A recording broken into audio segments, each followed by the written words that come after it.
Hello everyone, welcome back to our channel. So நிறைய பேர் கேட்டுக்கிட்டு இருந்த ஒரு விஷயம். ஸோ ஃபிசிக்ஸ்க்கு நீங்கள் மோஸ்ட் இம்பார்ட்டன்ட் டாபிக் சொன்ன மாதிரியே கெமிஸ்ட்ரிக்கும் மோஸ்ட் இம்பார்ட்டன்ட் டாபிக் சொல்லுங்கள்.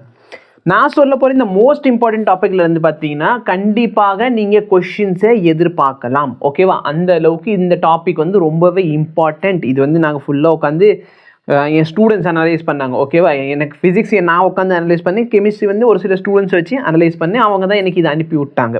ஓகே, ஸோ இந்த டாபிக் கண்டிப்பாக நீங்கள் படிச்சுட்டு போகணும்.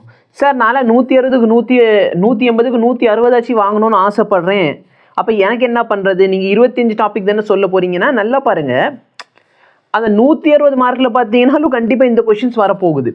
அப்போது first and foremost most priority கொடுத்து இந்த சாப்டர்ஸை படிங்க. நான் அதான் சொல்ல வரேன். புரியுதா இல்லையா? நான் சொல்கிற டாபிக் வந்து மோஸ்ட் இம்பார்ட்டன்ட்னு சொன்னால் நீங்கள் எந்த ஸ்டேட்டில் வேணாலும் இருக்கலாம். சார் நான் 180 வாங்கணும்னு ஆசைப்பட்றேன், 160 வாங்கணும்னு ஆசைப்பட்றேன், நான் 120 வாங்க ஆசைப்பட்றேன், சார் நான் 100 மார்க் வாங்கணும்னு ஆசைப்பட்றேன். எந்த டாப்பிக்கில் வேணாலும் இருக்கலாம். பட் யோசிச்சு பாரு, இந்த டாப்பிக்லேருந்து உங்களுக்கு ஷார்ட்டாக கொஸ்டின் வரப்போகுது. அப்போது நீங்கள் மற்ற ஆப்வியஸ்லி 160 மார்க் வாங்கணும்னு நினைக்கிறவங்க இந்த டாபிக் போக இன்னும் ஒரு சில டாபிக்ஸை பார்க்கணும் கண்டிப்பாக. ஆனால் ஃபர்ஸ்ட் என்ன பண்ணுங்க, ஒரு 100 மார்க் ஷார்ட் பண்ணிக்கோங்க. அதுக்கப்புறமேலே எக்ஸ்ட்ரா டைமில் நீங்கள் என்ன பண்ணுங்கள், அந்த 60 மார்க்கை பாருங்கள். சரிங்களா? இப்போ கொஷின் பேப்பர் இருக்குன்னு சொன்னால் அந்த கொஷின் பேப்பரில் இந்த டாபிக் கண்டிப்பாக இருக்கும். சொல்கிறது புரியுதா இல்லையா?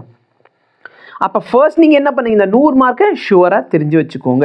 சரி, எனக்கு ஆல்ரெடி ஓரளவுக்கு நல்லா தெரியணும், நல்லா இன்னும் தரோ பண்ணிக்கோ, அவ்வளோதான் நான் சொல்ல முடியும். ஸோ இந்த டாப்பிக்லேருந்து உங்களுக்கு நல்ல கொஷின்ஸ் வரும். சரியா? ஆல்மோஸ்ட் 25 கொஷின்ஸ் ஆச்சு மினிமம் வந்துடும் இந்த டாப்பிக்லேருந்து. ஓகேவா? டாப்பிக்கில் பார்த்தீங்கன்னா இன்ஆர்கானிக் வெயிட்டேஜ் அதிகமாக தான் வருது. இப்போ ரீசெண்டான இயர்ஸில் பார்த்தீங்கன்னா இன்ஆர்கானிக்கோட வெயிட்டேஜ் கொஞ்சம் அதிகமாக இருக்குது. ஆர்கானிக்கோட வெயிட்டேஜ் கொஞ்சம் அதிகமாக இருக்குது. அப்புறம் இன்ஆர்கானிக் ஃபிசிக்கல் பார்த்தீங்கன்னா ப்ராப்ளம்ஸ் தான் மெயினாக நீங்கள் பார்க்கணும். சரிங்களா? ஸோ ஃபர்ஸ்ட் ஆர்கானிக்கை ஃபர்ஸ்ட்டு கம்ப்ளீட் பண்ணுங்கள். ஆர்கானிக்கில் இந்த SN1 SN2 ரியாக்ஷன்ஸ், ஓகேவா? எனக்கு இதெல்லாம் என்னன்னு கூட ஃபுல்லாக தெரியாது. சரிங்களா? ஏன்னா நான் வந்து ஆர்கானிக்கில் அந்தளவுக்கு படிக்கவே இல்லை. ஓகே, ஸோ இதில் என்னென்னா இந்த உங்கள்கிட்ட இந்த ஆர்டர்லாம் கேட்குறாங்க நிறைய டைம். இந்த ஆர்டர் ஆஃப் த இதில் எது வந்து ஸ்டெபிலிட்டியில் வந்து இன்க்ரீசிங் ஆர்டரில் அரேஞ்ச் பண்ணுங்கள், டிக்ரீசிங் ஆர்டரில் அரேஞ்ச் பண்ணுங்கள், இந்த மாதிரி கொஷின்ஸ் எல்லாமே கேட்குறாங்க. அதில் ஸ்டெபிலிட்டி என்ன, கார்போகேட்டையான், carbanion, carbon free radicals என்னென்ன, அந்த மாதிரி கொஷின்ஸ் எல்லாமே கேட்குறாங்க. புரியுதா இல்லையா? ஸ்டெபிலிட்டி ஆஃப் த காம்பவுண்ட்ஸ், அரோமேட்டிக்கா நான் அரோமேட்டிக்கா, இந்த மாதிரி காம்பவுண்ட்ஸோட ஸ்டெபிலிட்டி. ஸோ இன்க்ரீசிங் ஆர்டரில் வைங்க, டிக்ரீசிங் ஆர்டரில் வைங்க, இல்லை இதில் எது சார் இருக்கிறதுல ஹையஸ்ட் ஸ்டேபிள், இந்த மாதிரி கொஷின்ஸ் கேட்குறாங்க. ஓகேவா? ஸோ இந்த டாப்பிக்கை படிச்சுட்டு நீங்கள் தாராளமாக போயிட்டு என்ன பண்ணுங்கள், நம்ம ஆப்பில் போயிட்டு டெஸ்ட்டு சீரீஸில் டெஸ்ட்டு அட்டைன் பண்ணுங்கள். சரிங்களா? டெஸ்ட்டு வந்து எழுதுறது ரொம்ப ரொம்ப ரொம்ப முக்கியமான ஒரு விஷயம். நீங்கள் எல்லாமே பண்ணிவிட்டு நான் டெஸ்ட்டே கொடுக்காம ஸ்ட்ரைட்டாக போகிறீங்கன்னு சொன்னால் கண்டிப்பாக நீங்கள் இந்த வருஷம் நீட் எக்ஸாம் வச்சு கவர்மெண்ட் மெடிக்கல் காலேஜில் சீட் வாங்க முடியாது. சரிங்களா? டெஸ்ட்டு கொடுக்காம யாராச்சும் ஒருத்தவங்க எனக்கு காமிச்சிருங்க. சரி, ஆல் ஓவர் இந்தியா, சார் நான் இது வரைக்கும் ஒரு டெஸ்ட் கொடுக்கல, ஆனால் நான் இப்போ GMCயில் படிக்கிறேன், அதுக்கு வாய்ப்பே கிடையாது. புரியுதா இல்லையா? டெஸ்ட் இல்லாமல் கண்டிப்பாக ஒரு GMC உங்களுக்கு கிடைக்காது. ஷுவர். அப்போ test very very very important. So test கண்டிப்பாக கொடுக்கணும். அதில் பார்த்தீங்கன்னா நல்ல ஸ்டாண்டர்டான டெஸ்ட்டை ப்ராக்டிஸ் பண்ணணும். அதுக்கு தான் நம்ம ஆப்பில் வந்து டெஸ்ட்டு சீரீஸ் அப்லோட் பண்ணி வச்சுருக்கோம். நீங்கள் சாப்டர் வைஸ் டெஸ்ட்டு கொடுக்கலாம், பார்ட் டெஸ்ட் கொடுக்கலாம், ஃபுல் சிலபஸ் டெஸ்ட்டும் அவைலபிளாக இருக்கும். எஃபெக்ட்ஸில் வந்து நிறைய டைப்ஸ் ஆஃப் எஃபெக்ட் இருக்கும். எனக்கு தெரிஞ்சதுனால நான் 2-3 மட்டும் போட்டிருக்கேன். எனக்கு இந்த எஃபெக்ட்ஸ் தான் தெரிஞ்சிச்சு. ஸோ அவங்க எஃபெக்ட் சொன்னாங்க. இதெல்லாமே பார்த்தீங்கன்னா ரொம்ப ரொம்ப இம்பார்ட்டன்ட். இதெல்லாம் பார்த்துக்கோங்க. இண்டக்டிவ் எஃபெக்ட், அப்புறம் மீசோமெரிக் எஃபெக்ட். ஓகேவா? நேமிங் ரியாக்ஷன், ஆர்கானிக்கை பொறுத்தவரை இந்த naming reaction very very very important. 30-35 naming reaction இருக்கும்னு நினைக்கிறேன். அதெல்லாம் ரொம்பவே இம்பார்ட்டன்ட். சரிங்களா? அதெல்லாம் டைரெக்டான கொஷின்ஸாக வரலனாலும் இன்டைரக்டான கொஷின்ஸ்னு சொல்லிட்டு எப்படியாச்சும் கேட்குறாங்க. புரியுதா? அப்போ இந்த நேமிங் ரியாக்ஷன் நல்லபடியாக படிச்சுக்கோங்க. உங்களுக்கு தேவையான நிறைய மெட்டீரியல், ஃபிசிக்ஸ் கெமிஸ்ட்ரிக்கெல்லாம் தேவையான நிறைய மெட்டீரியல் எல்லாமே நான் வந்து புக்ஸ் A2Kங்கிற டெலிகிராம் சேனலில் அப்லோட் பண்ணி வச்சுருக்கேன். சரிங்களா? புக்ஸ் A2Kங்கிற சேனலில் நான் அப்லோடு பண்ணி வச்சுருக்கேன் டெலிகிராமில். ஓகேவா? ஸோ நல்ல கண்டென்ட் எல்லாம் அவைலபிளாக இருக்குது. அந்த சேனலை ஜாயின் பண்ணாதவங்க ஜாயின் பண்ணிக்கோங்க. சரி, நான் போய் சர்ச் பண்ணி பார்த்து எனக்கு தெரியல அப்படின்னா நம்ம மெயின் சேனல் இருக்கும். ஓகேவா? கான்செப்ட் A2Kன்னு சர்ச் பண்ணுங்கள், மெயின் சேனல் இருக்கும். அந்த மெயின் சேனலில் வந்து எங்கள்கிட்ட மெசேஜ் பண்ணுங்கள். சரி, அந்த சேனல் எங்கே இருக்குன்னு தெரியல, நான் லிங்க் கொடுத்துட்றேன். ஓகேவா? ஸோ நேமிங் ரியாக்ஷனுக்கெல்லாம் அங்கே ஷீட் அவைலபிளாக இருக்கும். அந்த நேமிங் ரியாக்ஷன் ஷீட் பார்த்தாலே போதுமானது.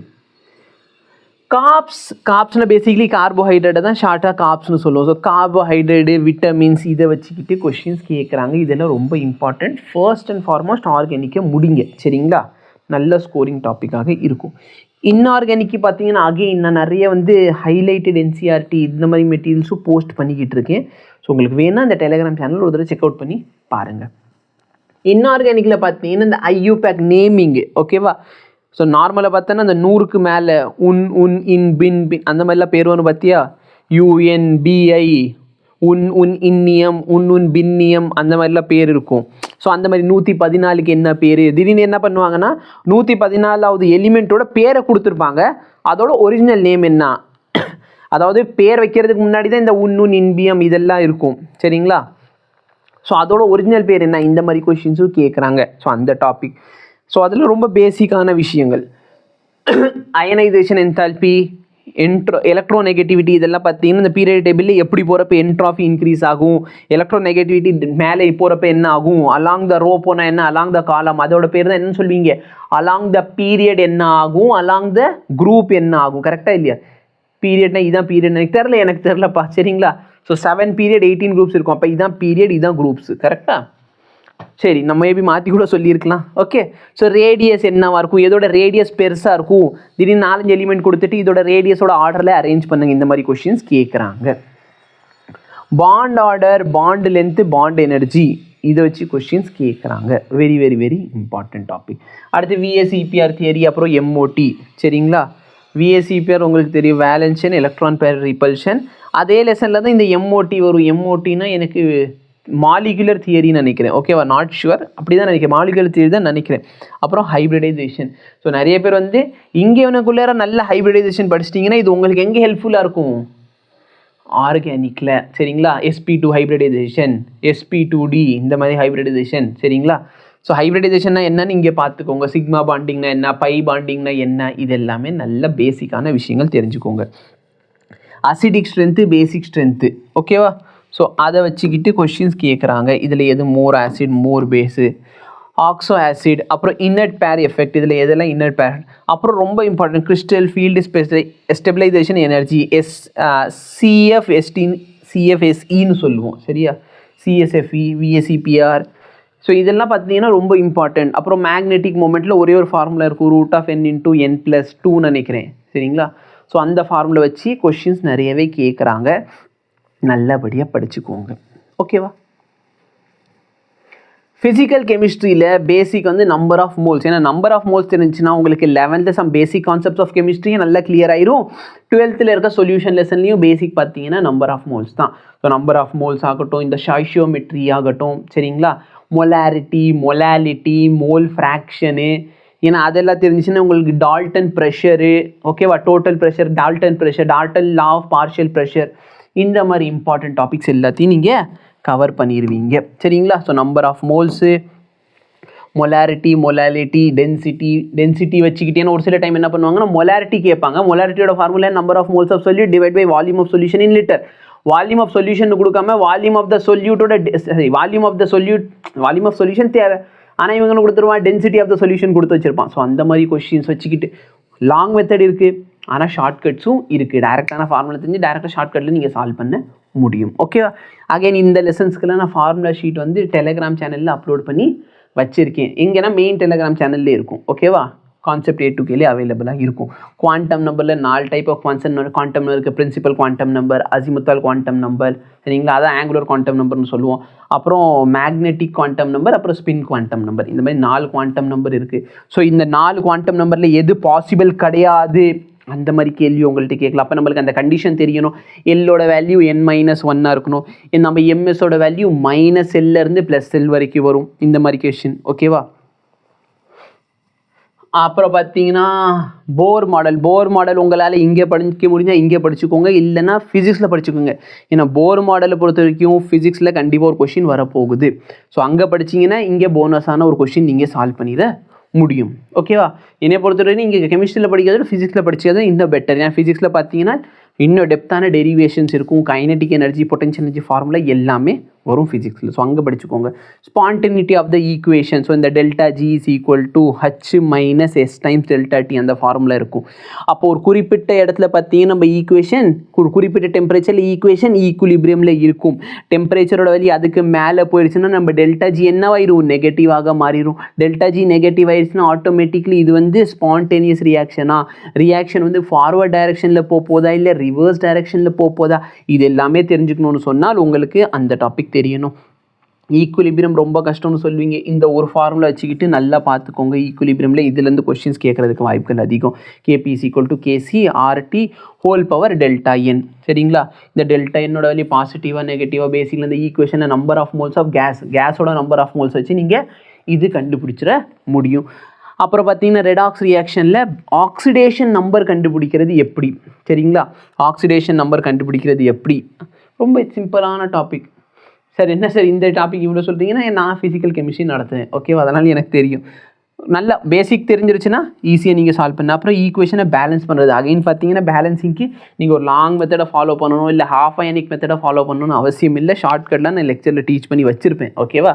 ஸோ கோர்ஸ் ஜாயின் பண்ணவங்களுக்கு தெரியும். ஸோ அதை வச்சு நீங்கள் ஈஸியாக என்ன பண்ணலாம், பேலன்ஸ் பண்ணிட முடியும். கொலிகேட்டிவ் ப்ராப்பர்ட்டியில் பார்த்தீங்கன்னா 4 டைப்ஸ் ஆஃப் கொலிகேட்டிவ் ப்ராப்பர்ட்டி வரும். என்னது? எலிவேஷன் இன் பாயிலிங் பாயிண்ட்டு, சரிங்களா? டிப்ரெஷன் இன் மெல்ட்டிங் பாயிண்ட்டு, ஓகே? அதை வச்சுக்கிட்டு கொஸ்டின் கேட்குறதுக்கான வாய்ப்புகள் இருக்குது. அப்புறம் ஹெய்சன்பர்க் அன்சர்டினிட்டி பிரின்சிபல், கரெக்டாக? இது இல்லாமல் பார்த்தீங்கன்னா மிச்சம் இருக்கிற 2-3 பார்த்துக்கோங்க. ஹெய்சன்பர்க் பவுலிஸ் எக்ஸ்க்ளூஷன் பிரின்சிபல், சரிங்களா? Pauli's exclusion principle, no two electron can have same set of 4 quantum number. அப்புறம் Aufbau principle, electrons are arrange in increasing order, சரிங்களா? அதுக்கப்புறமேல என்ன சார் இன்னும் ஒன்று இருக்குமே, ஆஃப்-பாப், பவுலிஷ் எக்ஸ்க்ளூஷன் பிரின்சிபல், அதுக்கப்புறம் ஹண்ட்ஸ் ரூல்னு சொல்லுவாங்க ஒரு சில பேர். ஃபஸ்ட்டு பேரிங், அதுக்கப்புறம் ஷேரிங், கரெக்டாக? சரி, ஃபஸ்ட்டு ஷேரிங், அதுக்கப்புறம் பேரிங். அதாவது ஃபஸ்ட்டு வந்து ஒரு ஷெல்லை ஃபில் பண்ணும், அதுக்கப்புறம் தான் 2வது எலக்ட்ரான் அதில் போகும். ஸோ இந்த மாதிரி கொஷின் ஆகட்டும். அப்புறம் இந்த ஹாஃப் ஃபில்டு, கம்ப்ளீட்லி ஃபில்டு எல்லாம் பார்த்தீங்கன்னா என்னவாக இருக்கும், மோர் ஸ்டேபிளாக இருக்கும். இந்த மாதிரி கொஷின்ஸ்லாம் உங்கள்கிட்ட கேட்கலாம், ஓகேவா? இதெல்லாம் நல்லபடியாக படிங்க, சரிங்களா? உங்களுக்கு பயாலஜிலையும் மோஸ்ட் இம்பார்ட்டன்ட் டாபிக் வேணும்னா சொல்லுங்கள். அதே மாதிரி ஃபிசிக்ஸில் மோஸ்ட் இம்பார்ட்டன்ட் 11th தனியாக 12th தனியாக கொடுத்து வச்சிருப்பேன். அதில் எல்லா டாப்பிக்குமே நான் கொடுத்துருப்பேன். அதில் எது மோஸ்ட்டாக ரிப்பீட் ஆகுது எங்களுக்கு அந்த மாதிரி சொல்லுங்கனாலும் நீங்கள் கமெண்ட் பண்ணுங்கள். நீங்கள் கமெண்ட் பண்ணிங்கன்னா நான் கண்டிப்பாக அப்லோடு பண்ணுவேன், சரிங்களா? ஸோ உங்களுக்கு எது வேணுங்கிறத நீங்கள் கமெண்ட் பண்ணி சொல்லிடுங்க. Thank you so much. Have a nice day.